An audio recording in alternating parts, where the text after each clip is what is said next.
both of those things happening pretty much right now because, yes, it's still Pride Month.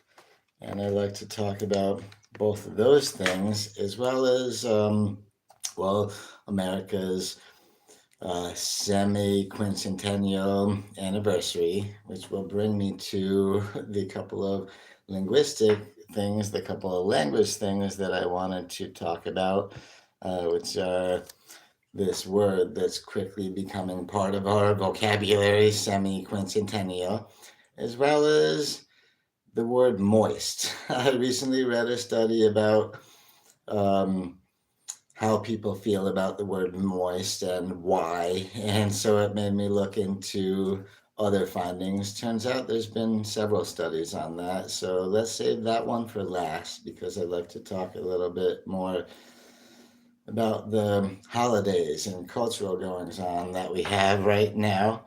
And so yeah, back to happy Juneteenth. And so I did want to start off this live stream tonight, being that it's June 19th today, um, with a little explanation of, for those who don't know, what is Juneteenth and why should we Americans give a shit about it? I mean, what's important about this day in our history and in our culture, which I think is pretty important. And so I guess we'll start there. And so Juneteenth is, well, it's what we call a portmanteau, which is a compound word, one combined word where the two halves of it really express the whole meaning. It's a kind of compound word, like, uh, well, portmanteau in French means coat rack, right? It's a rack for coats. And there you go, that's the whole thing. So Juneteenth is a little bit more like craisins, where it starts with the beginning of cranberry and ends up with raisins. So Juneteenth is simply short for June 19th, right? And just to be clear, as a federal holiday, it is officially recognized as Juneteenth National Independence Day. And I think it's super interesting that it's referred to as Juneteenth National Independence Day because when we think Independence Day, often we're thinking of July 4th, which is a totally different kind of independence, right? And that one is we're talking about independence that the U.S. got by becoming a country as opposed to remaining colonies of England. And it was all, screw you, King George, and all that. And but Juneteenth National Independence Day is more like the independence of nobody in the U.S. can be a slave. They're not a slave anymore as of that day. And this is to commemorate, of course, June 19th, way back in 1865, right? So that's 161 years ago. And it was on that day that the practice of slavery would officially end in the United States, which ironically, that was a couple of years, like about 2 years after the Emancipation Proclamation. And so a lot of people think, oh, slavery, the practice of slavery ended then. But of course, it didn't just spread like wildfire and go then. Lots of states were holdouts, and you might know how plenty of states didn't all, the Confederate states didn't all join the Union at exactly the same time, and not all of them sort of started applying the Emancipation Proclamation at the same time. And that brings us to June 19th, 1865, which happened pretty much in Texas. Texas was one of the holdouts that had still been practicing slavery even after the Emancipation Proclamation. And so then a couple years later, you have somebody named Major General Gordon Granger, who he ordered the final enforcement of the Emancipation Proclamation in Texas and um, the end of the Civil War, uh, pretty much he was trying to wrap up that and everything. Although the fact is, Texas was not the very last state to rejoin the Union after the Civil War. That was actually Georgia, who I believe they didn't re enter the Union until the next year, 1866, anyway. And, or 1860s, yeah, 6 or 7, something like that. But Texas was one of the holdouts. And so, again, the Emancipation Proclamation said, now and henceforth, um, any enslaved people are free. They're no longer enslaved and they no longer will be. And so that finally got enforced in Texas June 19th, 1865. And so that's a super important holiday for us and us in the US. And of course, that's why it's also officially referred to as Juneteenth National Independence Day, because the independence from slavery, essentially real freedom for everybody. And and yeah, so that's the deal with why Juneteenth is so important, and so we should all really care about it. And it kind of is surprising to me that the first time it was celebrated was way back in 1866 on the 1 year anniversary.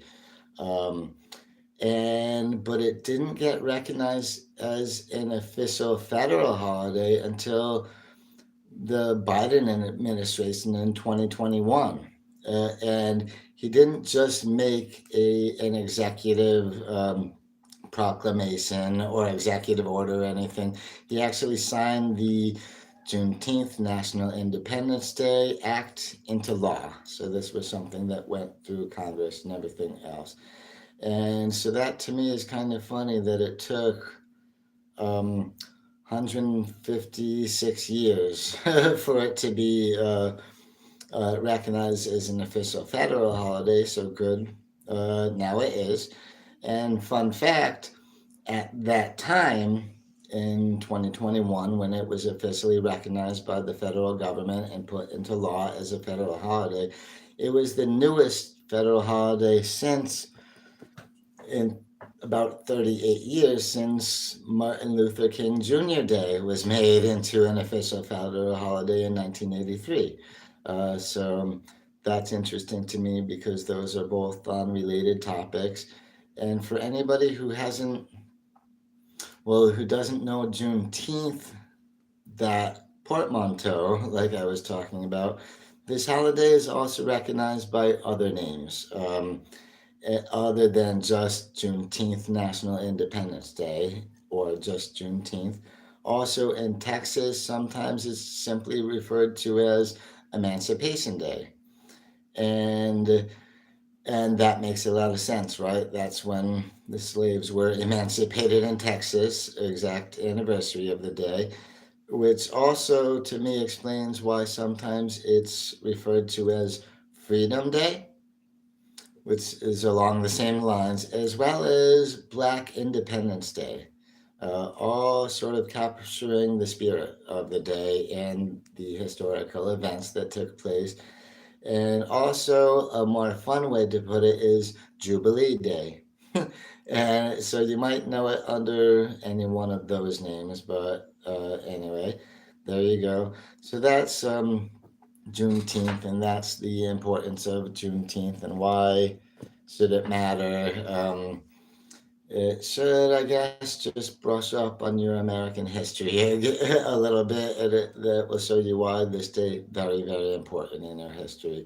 And if anybody in the chat has any notable comments about Juneteenth, I will be happy to read it aloud to the audience and whatnot. So think on that.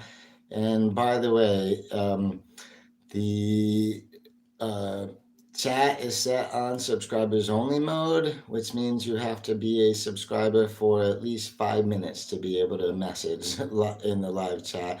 So if you're not subscribed yet, maybe consider subscribing to this channel so you can participate in this and future live chats. That would be cool. And again, if anybody in the chat does have anything that they would like me to add to this little discussion about Juneteenth, uh, happy to read it aloud. And yeah, but of course, although Juneteenth super important, and I'm glad lots of people are celebrating it this year. I was out and about today and saw a bit of festivities going on, and so yeah, and so if anybody has a comment on that, I would be happy to share it with the audience. So please do feel free to chime in. And until I get a comment from then, I will move on to the next thing we're celebrating right now, which is Pride, right? Because we're still in Pride Month, and if you didn't catch your local Pride Parade yet, because some of them have already happened, don't worry, there are more activities going on this month, probably in a community not too far from you, like in Albany, New York, where I am. Of course, we had our Capitol Pride Parade last Sunday on Flag Day slash Donald Trump's birthday, same day, June 14th. So we already had the parade, but for example, tomorrow is Albany's Capitol Pride Bar Crawl, which starts at 4 p.m. and goes until midnight. So you can look that up online if you want to take part in that. And Bethlehem, one of the local suburbs around here, is having their Pride Parade day after tomorrow on Sunday. So you got things like that to think about. And also, because the Pride parades often, what we're commemorating are the events of the Stonewall Uprising, which happened in Manhattan, of course, the Stonewall Inn in that little area on June 28th of 1969, I do believe it was.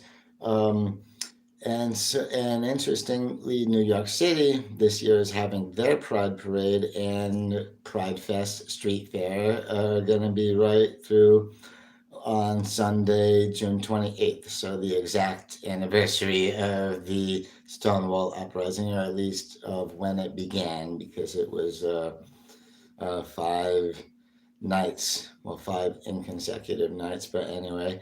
Um, so it lasted into July a little bit. Anyway, so there's that.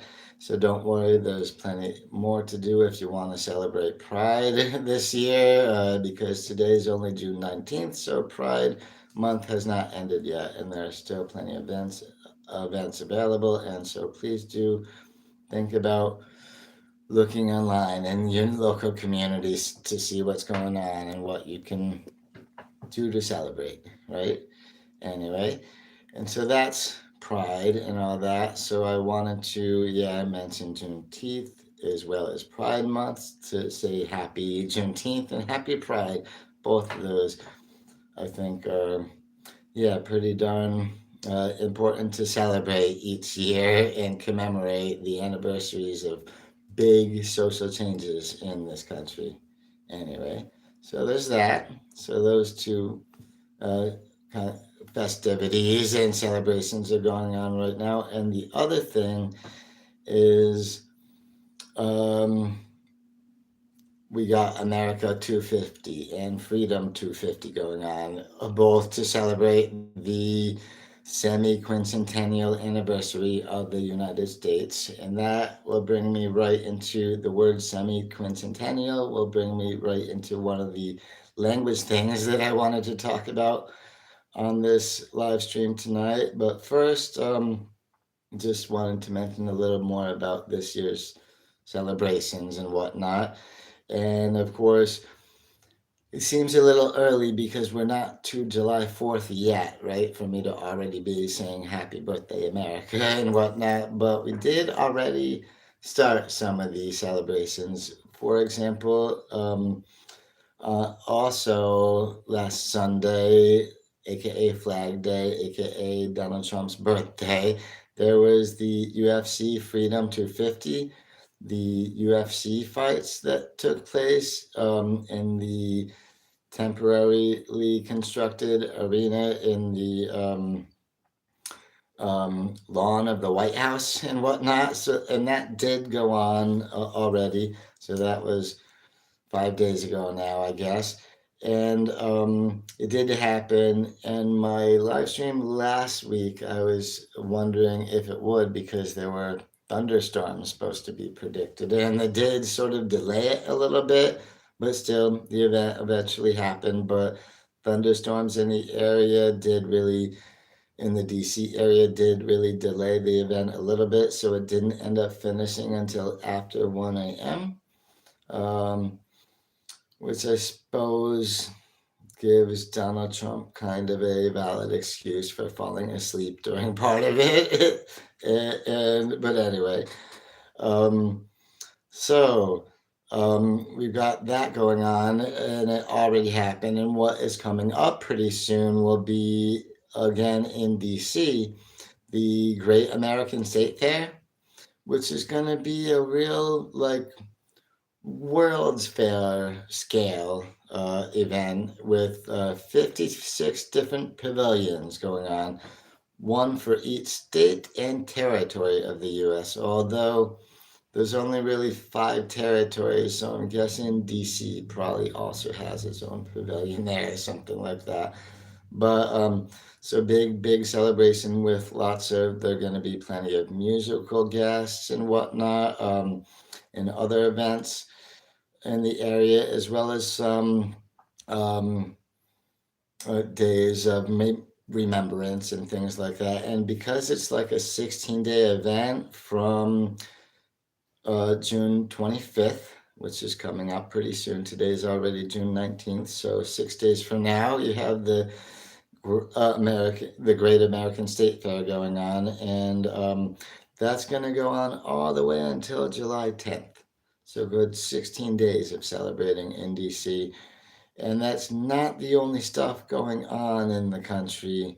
Um, because in other places, I'm expecting a lot more fireworks this 4th of July, a lot more celebrating in normally some places where they don't bother getting a permit to have the fireworks. So this year they're going to. I know that some counties near here are having some going on, although in the capital district, Albany usually has the very best uh, fireworks. So the Empire State Plaza, in case you're wondering, that's where I'm planning to be anyway. And and so in addition to the Great American State Fair, which I'm sure many people have heard of, all the musical artists who have backed out once they realized it was not a nonpartisan event and it was more specifically related to MAGA and the Republican Party and Donald Trump and all that. A lot of them backed out, but there are still plenty of musicians available. Um, so I promised was still supposed to be a bunch of music there. And there's also been a sort of traveling museum exhibit going around to several different states and lots of other celebrations. So to me, that's interesting. And yeah, America has a lot to celebrate, and we have already started, and it's going to keep going on a couple weeks. And I think even part of it is going to be the 250, the Freedom 250 Grand Prix in Washington, D.C., which is not going to happen until August, well over a month after the 4th of July, of course. But yeah, lots of stuff to come. And my big question is I wonder if the reflecting pool at the Lincoln Memorial will be repaired by then, will be fixed by, uh, let's say, by July 4th, by the time it's actually Independence Day. Because as you probably know, our government just spent like well over $14 million to so-called fix it, and it seems like it looks even worse right now. Um, because they had put in basically a pool liner. Well, not exactly a pool liner. They described it as something that had been painted on, and it looked like, much like a pool liner. And there's already algae, crazy algae in the reflecting pool. And I looked, and yeah, maybe they should stop dumping untreated water into the pool structure right from the basin. Maybe they should start filtering it before it goes in the pool area. I don't know. Just a thought. Um, but one of the more upsetting parts is even though this costs like $14.7 million, some of the like apparent pool lining, this stuff, it looks like lamination. I don't know the actual material. I've only seen it on video. I haven't touched it with my own hands, but a lot of that is peeling up. I've seen videos where it looks like some tourists in DC are taking little pieces of it home with them for souvenirs, right? That makes me worry. That does make me worry. Yeah, is our government going to be able to get it fixed up in time? I mean, right now they're pouring a lot of hydrogen peroxide in to try to deal with the algae, and who knows how that will work or not. And I don't know what they'll do with the pool lining peeling problem going on.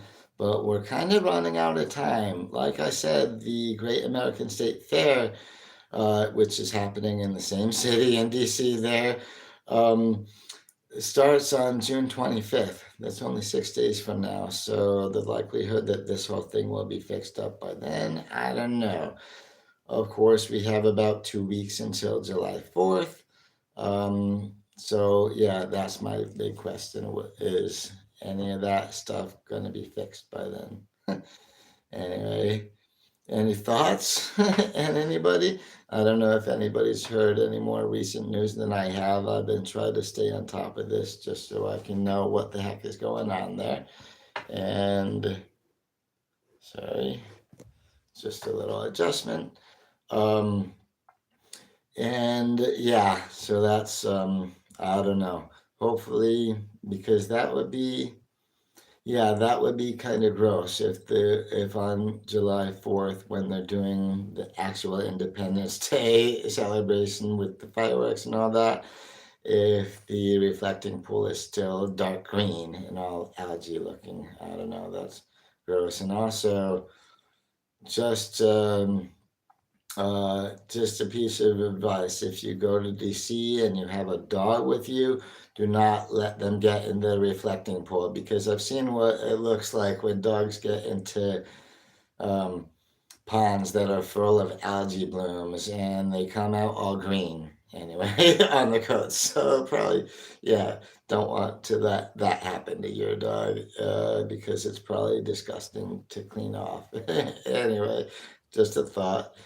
And so, since I don't see any comments about Juneteenth or Pride Month or the 250th anniversary of America, of the United States of America to be specific, um, which, of course, the last thing I say about that is obviously we're talking the 250th anniversary of the signing of the Declaration of Independence, July 4th, 1776. I should have mentioned that somewhere in there anyway. And so that does bring me to the first of the two language things I wanted to talk about, which the first is the word semiquincentennial, which this word, I'm not sure if I had even ever heard that word before this year and before we start getting so ready for the 250th anniversary, right? But as a linguist, it's easy to sort of pick out semiquincentennial. So starting with the end, centennial, that means, of course, 100th. So a centennial anniversary, that's the 100th anniversary. So quincentennial, put Quin before centennial, and you have quincentennial. That means 500th. So a quincentennial anniversary would be 500th anniversary. And then the semi-quincentennial or semi-quincentennial, however you want to pronounce it, means half of 500th, right? So half of 500th anniversary, which of course is how we use one big word to say the 250th anniversary. Semi-quincentennial equals 250th because it equals half of 500th, right? Anyway, so I just wanted to mention that because I've seen that word thrown around a lot lately, and I can't remember before this year the last time or if I ever saw or heard that word used. And I do enjoy history, but I'm not a historian, so maybe they might use that word a little more often than I, but hey, there you go, semi-quincentennial. And the one other thing I wanted to talk about was just going to be seemingly unrelated, but it's the word moist. Anyway, and I was considering doing this as a own like short live stream, but I figured, hey, why not throw it in to give another language thing so that this whole live stream isn't just cultural. And I didn't want semi-quincentennial to be the only word issue we talked about. And so the word moist. That's well, it's pretty much a pop culture staple and practically a popular meme. Because we all know that there's a lot of people who feel very strongly against the word moist, and of course, there's like I mentioned, I've read studies done about this, and there's reasons why. There's actually reasons why people do. And did you know that the word aversion, this word aversion, aka people hate this word, um, this affects about 20% of the population. And by that, I mean of the population of people who are native speakers of English, right? Who speak English as a native language. About one in five of us, about 20%, really dislikes the word moist so much that they don't want to say it and they don't even want to hear other people saying it either, right? And this one to me makes me kind of like that word even more, um, which I think that's probably a little childish of me, or yeah, a little infantile of me, um, to take some pleasure in it just because I don't understand why the heck it bugs other people. But like I said, I've done a little reading of it on it about studies from it because I want to understand exactly why people hate that word so much. And there's three things that go into it. Between the different studies I read, that gets to like three things that point to why people hate that word. And so the word moist, again, moist. A lot of people don't like hearing it, and it's in part because it's more unpleasant to say. Again, there's three reasons people hate moist. The first one about it being unpleasant to say is going to be, we'll call that unpleasant phonetics. The second reason we'll call bodily association or possibly bodily fluid association. And the third part we'll call social contagion, uh, meaning it's contagious. Hatred of that word is contagious through society anyway. So again, getting back to unpleasant phonetics. Why do people hate this word so much? Is because it's just super unpleasant to say, to say to do the muscle, to make our muscles work, to say all the sounds in moist in that order, and altogether it's just sort of unpleasant to people. Like the physical muscle movements required to say moist, all together moist. they actually contract the facial muscles in ways that people end up associating with expressing disgust.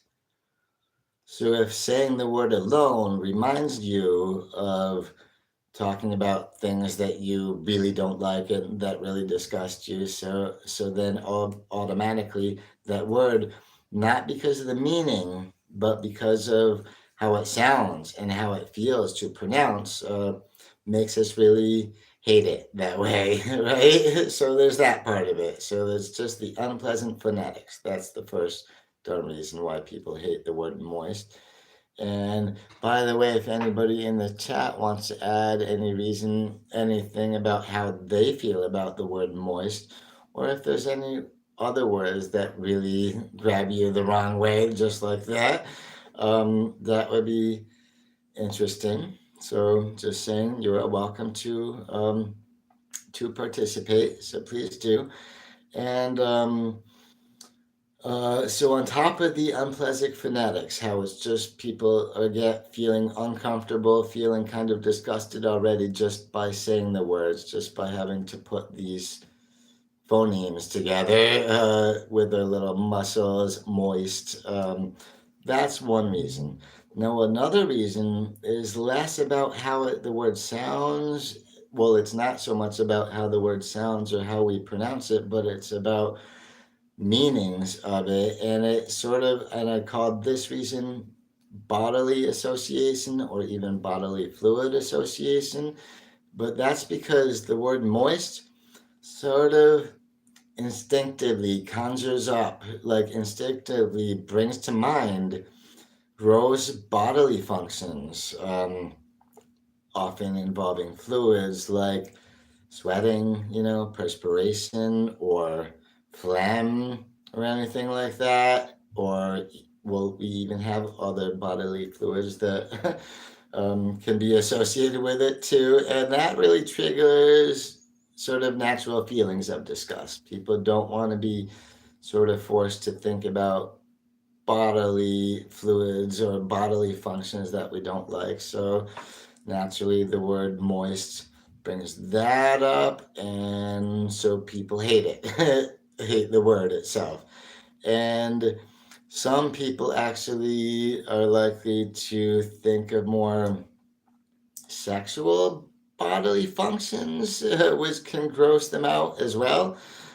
So I mentioned perspiration and phlegm, but I also mentioned those other things, and let's not I don't want to gross people out too bad, but that's what's on a lot of people's minds when they hear the word moist. So naturally, it's going to make them feel a little disgusting with that too. So yuck, yuck.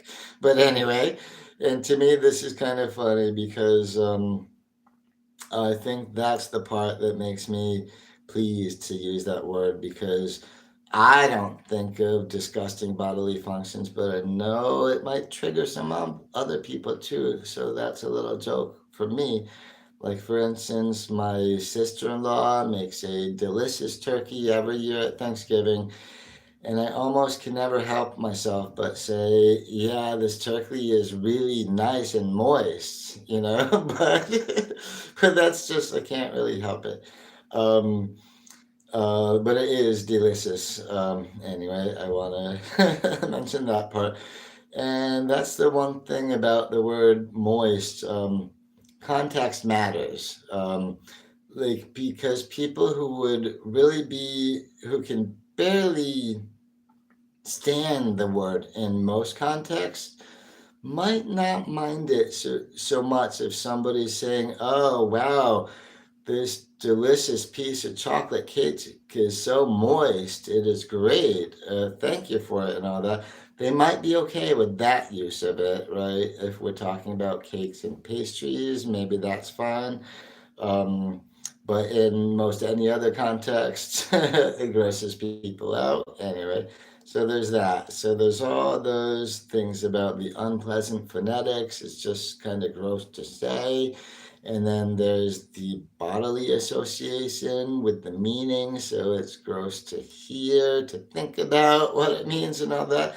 And then the third part I wanted to mention is something that plenty of studies pointed to, which is social contagion, which means if some people in society are really disgusted by the word moist, that can spread. That can be contagious in the way because hatred of the word moist is such, it's like a popular meme. It's a well known pop culture staple, like I mentioned. It's that ends up bringing some social reinforcement where we know that a number of people, plenty of people hate this word. So that will cause other people to also dislike it, other people to also just be against it. Um, and so that's kind of funny. That points to, well, people as sheep who just want to fall in line and follow what other people are doing. But it also points to how um, culture is a thing. Culture is the part of society where these things can spread, and so some dislike can be contagious. And it also points to how language and culture are so intrinsically intertwined, whereas people might have very strong feelings about certain words and certain other parts of our language. But anyway, to me, again, I really don't dislike the word moist. In fact, just knowing how much other people find it gross sort of inspires me to want to use it a little more. But don't worry, I can behave myself at work and everything. But still, it gives me, uh, well, a childish sort of delight in it, like wanting to giggle about it. Kind of like when you hear somebody say, accidentally say doo doo, right? Anyway, it's infantile like that, but hey, that's the thing with the word moist and whatnot. So let me just check back in the chat and see if there's any relevant comments to read to the audience. And no, don't see any there. But anyway, so I guess I want to go back to saying Happy Juneteenth, also known as Juneteenth National Independence Day. Um, and yeah, happy Juneteenth. And again, I hope the little explanation I gave near the beginning of this live stream helps clarify why this is an important day to celebrate in the US. Because something really important happened on June 19th, way back in 1865, and that was the end of slavery, the end of the practice of slavery in the US. Although technically, like I said, it was June 19th, 1865 is the first day where the Emancipation Proclamation was actually enforced in Texas, which had been about the last holdout, so still enslaved people there.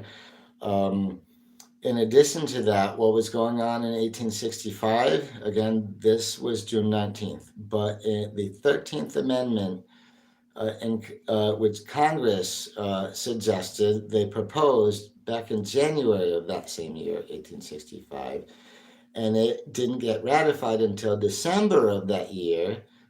Again, December 1865. That is the amendment to the Constitution which permanently, permanently abolished slavery. So that was happening this year. So 1865, big important year for the end of slavery in the U.S. And the most important day of all on that year was probably June 19th, 1865. So there you go. There's that. So happy Juneteenth again. And once again, happy Pride. And don't worry if you still want to celebrate Pride. It's not the end of June yet. So I'm sure you can look around and find some local events or maybe some national live streams even to get to it. So please do feel free to jump on that. And yeah, and happy almost 250th birthday, America, right? That was the other part of it. So that's about all I had to say for tonight's little live stream.